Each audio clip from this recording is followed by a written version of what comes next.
What's going on, everyone? So reports came out that the Los Angeles Lakers are more likely than not leaning towards kind of like smaller trades, like pieces trades, rather than like that big splash trade, say like a Zach LaVine or like a Brandon Ingram. Instead of those guys kind of piecing and getting like 2 or 3 guys, which is something that I've talked about.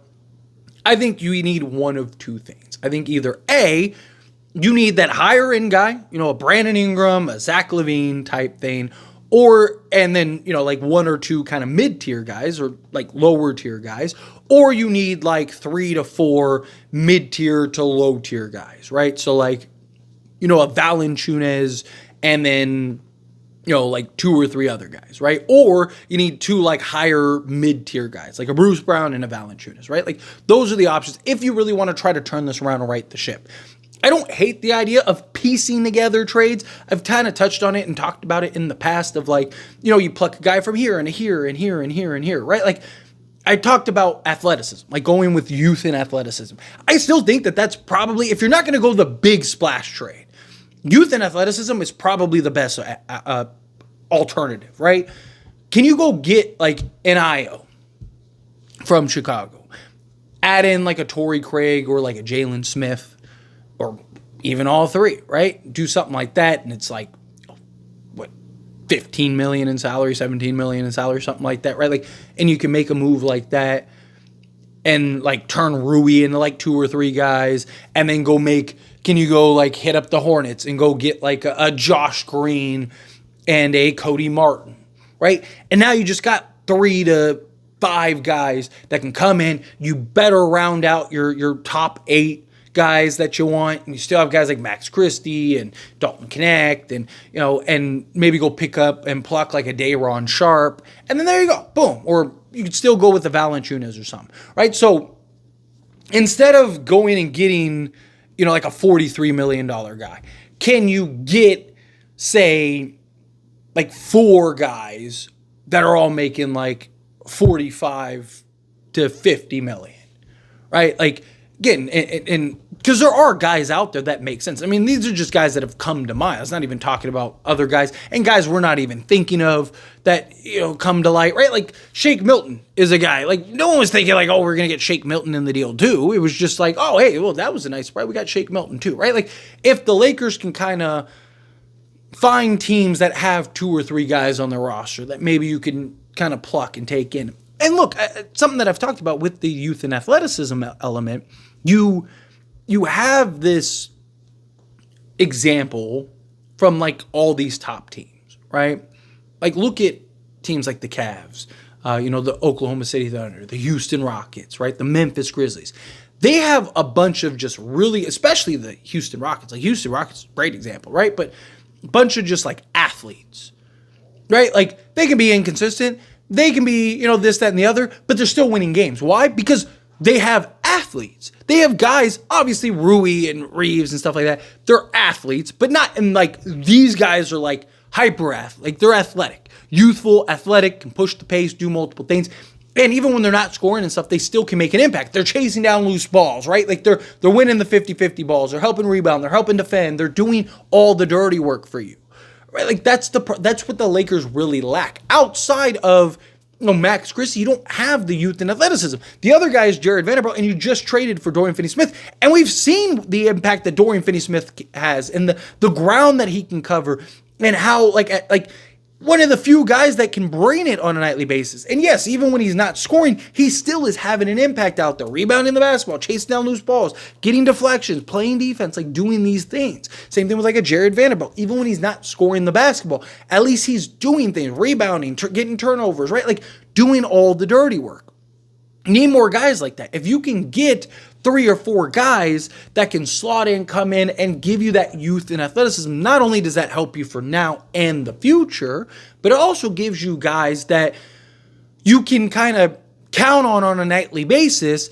But even when they're not, Josh Green, even when he's not hitting 40% from 3, he can still go rebound. He can still defend. He can still chase down loose balls. He can still do those things. Io, even when he's not giving you, 27 on a random night, right? Like he can still initiate, make plays, play defense, be your point of attack, help rebound. He can go get you 7 and 7 and still go chip in 10 points on a bad night, right? Like if you can get guys like that, I think that it'll just go so much longer for the Lakers. It would really help and take pressure off of LeBron and AD and some of these guys. And you're putting a bunch of athletes alongside them.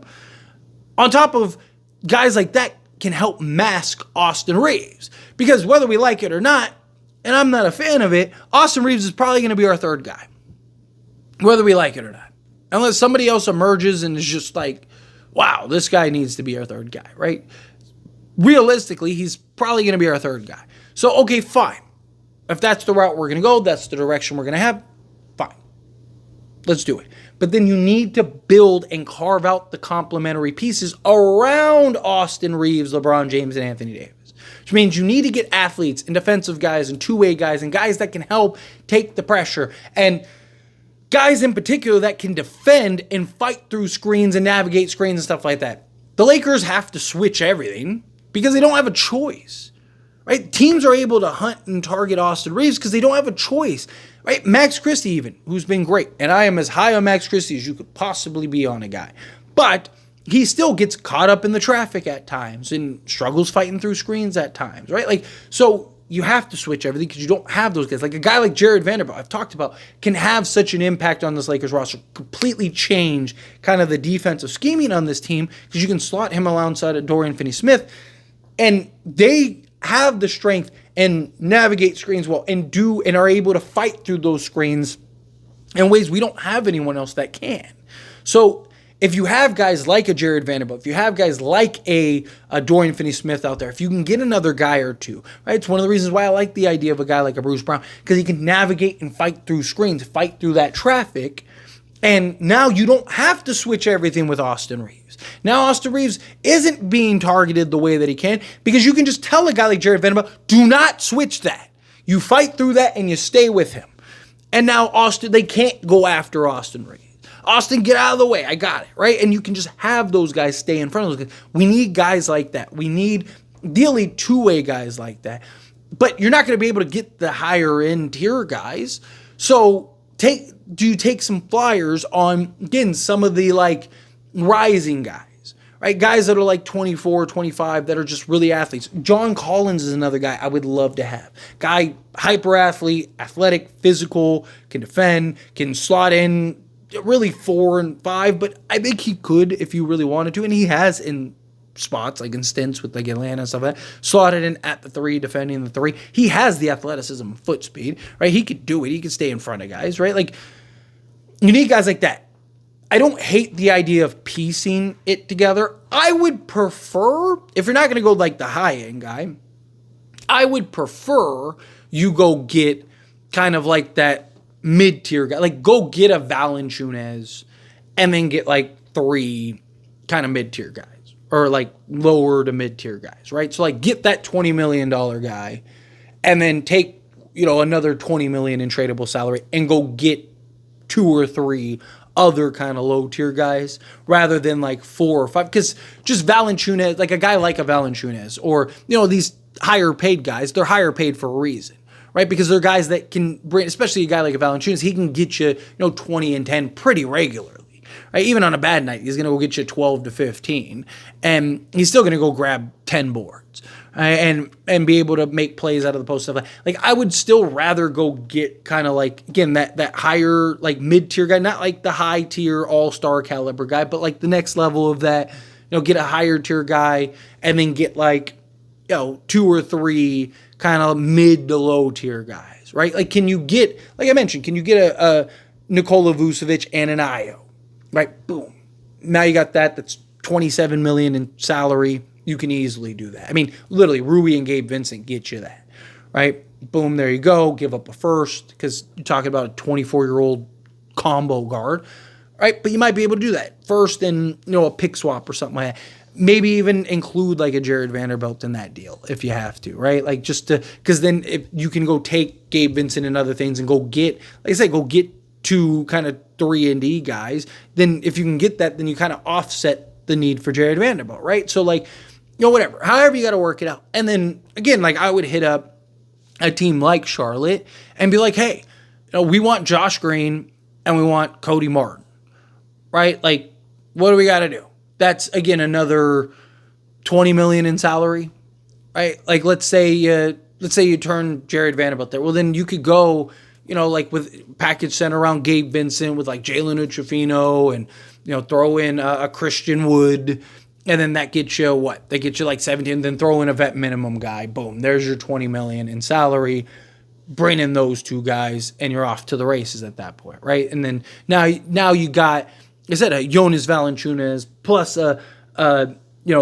Io, who can be a guy for now and the future, as well as a Josh Green. Josh Green is basically a more experienced Max Christie. And look how good Max Christie's been for us, right? Like, so get a guy in like a Josh Green. So now you got that house play. But now you got like 4 guys, and now the pecking order drops. And now you got that all-star caliber center. And like, I think that would be a potential of like, okay, now we can maybe look to be contenders, right? Because like I've talked about, don't underestimate the value of 1 or 2 guys. Well, if you can get 3, 4, 5 guys, like all of a sudden it changes. I know people go, but then you're rerouting, you're redoing your whole roster and this, that, and the other. It's like, well, yeah, like, but who are you really this roster isn't good, right? Like people are always like, oh, like, but you can't do that because then you gotta like, oh, what about chemistry? What about chemistry? The team sucks. Like, who cares? I'd rather take a chance. I mean, we did this 2 years ago when we were in the conference finals. The Cavs did it with LeBron, and they went to the NBA finals, right? Like, I care about winning. I don't care about, like, oh, but I really like this guy or whatever, right? Like, I like these guys too. But guess what? Ship them out. I like the Lakers more. I'm a Laker fan, right? I'm a Rui guy. I like Rui, Austin, all of that. I love those guys. But I like the Lakers more. I'm going to be a Laker fan. I was a Laker fan before them. I'll be a Laker fan after them. Trade them if you have to, if that's what it takes to really get this team to where you need to be. But anyway, as always, this is a discussion, and I pass question on you. Let me know your thoughts and opinions down in the comments below. What do you think? How do you feel with your thoughts? Do you like the idea of like a pieces trade? Do you think, no, you got to get the big splash trade? However you feel, whatever your thoughts are. I'd love to hear it either way, so let me know down in the comments below. That being said, if you haven't liked this video, hit that like button. Helps me a lot. So we enjoy these types of videos, and I truly appreciate it. Not subscribe channel, hit that subscribe button. Turn the bell notifications. Appreciate y'all. See you in the next one. Thank you.